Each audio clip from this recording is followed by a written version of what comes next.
تو بہرحال اب یہاں پہ اللہ تعالیٰ نے جب یہ 3 طلاقوں تک تحدید فرما دی تو اب انسان اس سے آگے نہیں جا سکتا، اور آگے جو بھی طلاق دے گا وہ طلاق کل عدم ہو جائے گی۔ اب طلاق دینی کیسے ہے یہ سمجھ لیں۔ طلاق دینے کے بھی کچھ آداب ہیں نا، یہ تھوڑے کہ ایک دم سے بس اس کے منہ پہ مار دی اور 3 طلاق ایک ساتھ دے دی، ایک ایک کر کے دے اگر دینی پڑے۔ اول تو پہلے یہ بات سمجھ لیں کہ طلاق دینا کوئی اچھا کام نہیں ہے۔ ہاں، طلاق کی بات اتنی ہو رہی ہے تو اس کا مطلب یہ نہیں کہ طلاق دینا کوئی اچھی بات ہے، یہ بھی کوئی ایک مستقل ایسا حکم ہے اور اس میں کوئی فضیلت ہے، نہیں، اس میں کوئی فضیلت نہیں، یہ ایک مجبوری ہے۔ نکاح کا ایک بندھن ہے نا، جب اس میں داخل ہوئے تو اب اگر اس کے اندر زندگی ساتھ گزارنا مشکل ہو گیا ہے تو نکلنے کا ایک راستہ، ایک ایگزٹ دیا ہے۔ تو یہ ایگزٹ ہے ایک قسم کا کہ اگر مشکل ہو رہی ہے تو اس کا طریقہ یہ کہ طلاق دے کے نکلیں۔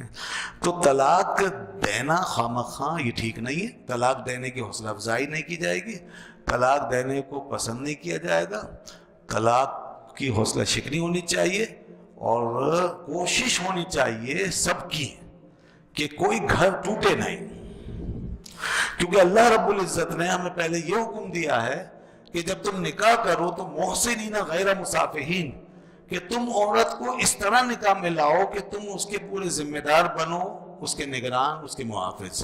محسنین میں یہ سارے معنی موجود ہیں کہ عورت کو پوری حفاظت کے ساتھ، ایک جیسے بند قلعہ ہوتا ہے اس میں محفوظ ہوتا ہے کوئی، اس طرح نکاح اور یہ گھر ایک قلعے کی مانند ہونا چاہیے، اس میں کسی کو فل پروف سیکیورٹی اور تحفظ ملے۔ یہ ہے نکاح کا تصور۔ غیر مصافحین کی قید لگا کے اس کی حرمت، عزت و شرافت میں اور اضافہ کر دیا کہ محض خواہش پوری کرنے کا عمل نہیں ہے۔ اسلام میں نکاح جو ہے محض خواہش رانی، شہوت رانی کا ایک عمل نہیں ہے اور دل بہلانے کا عمل نہیں ہے، عیاشی کا کوئی سامان یا راستہ نہیں ہے۔ یہ تو یورپ و مغرب میں ہوتے ہیں یہ کام۔ اسلام میں نکاح ایک ذمہ داری کا کام ہے، حقوق و فرائض ادا کرنے کا نام ہے، اور اس کے ساتھ ایک معاشرے کو ایک مضبوط مستحکم یونٹ دینا یہ مقصود ہے گھر کی صورت میں۔ تو اس لیے بیوی بچوں کے بڑے حقوق معاملات رکھے گئے ہیں، عائلی قوانین بتائے گئے ہیں۔ تو اس لیے نکاح کو اس طرح سمجھیں، اس کو کہتے ہیں محسنین غیر مصافحین۔ اور دوسری جگہ فرمایا عاشروہن بالمعروف، کہ جب تم نکاح کرو عورتوں سے تو ان کو معروف طریقے سے رکھو اور ان کے ساتھ گھر بساؤ۔ اور فرمایا کہ اگر تمہیں پسند نہ ہو نا، بالفرض اگر تمہیں پسند نہ ہو تو بھی یہ نہیں کہ بس دل ہٹ گیا، تھوڑا سا کوئی مسئلہ ہو گیا، کچھ لڑائی ہو گئی، کوئی ناگواری پیدا ہو گئی تو طلاق دے کے آزاد کر دیا، نہیں۔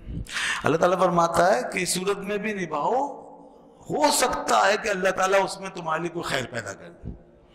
اور بہت دفعہ ایسا ہوتا ہے کہ آدمی جذباتی ہونے کے بجائے تھوڑا سا ذرا صبر کر لیتا ہے، ہوش مندی سے کام لے لیتا ہے، کچھ گزارا کر لیتا ہے، تو بہت دفعہ اینڈ اچھا ہو جاتا ہے۔ بعد میں معاملات جو ہیں ناگواریت خوشگواریت میں بدل جاتی ہے، دل میں بھی وسعتیں آ جاتی ہیں، ٹھیک بھی ہو جاتے ہیں معاملات، بیشتر ایسا ہوتا ہے۔ تو اس لیے یہ ہمیں کہا گیا ہے کہ نکاح کو نبھانا چاہیے اور طلاق کی طرف نہیں بڑھنا چاہیے۔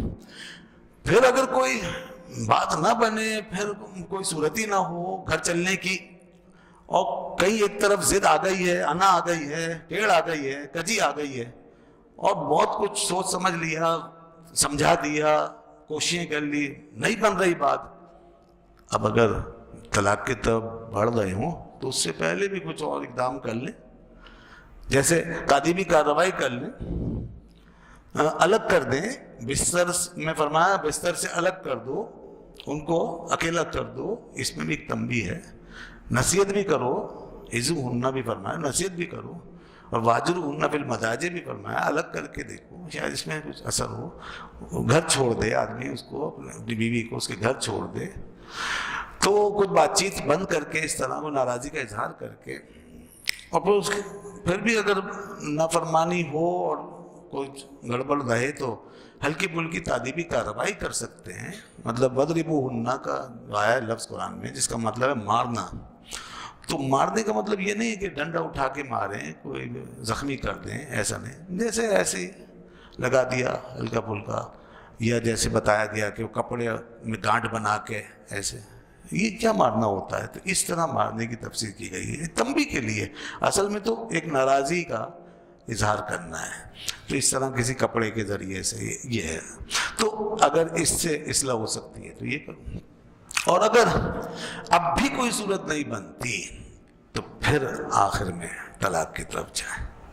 اچھا، ابھی بھی ایک اور چیز مجھے یاد آ رہی ہے، اور وہ یہ ہے، قرآن کہتا ہے کہ دونوں طرف سے پنچایت بیٹھ جائے، یہ بھی ہے فَبْعَثُوا حَكَمًا مِّنْ أَهْلِهِ وَحَكَمًا مِّنْ أَهْلِهَا، کہ دونوں طرف سے ذمہ دار لوگ آ جائیں اور وہ بیٹھ کے بات چیت کر لیں، اگر کوئی بیچ کا راستہ نکل آئے تو اس نکاح کو بچا لیں۔ اچھا، اب یہ صورت بھی ناکام ہو جائے تو اب طلاق دیں گے۔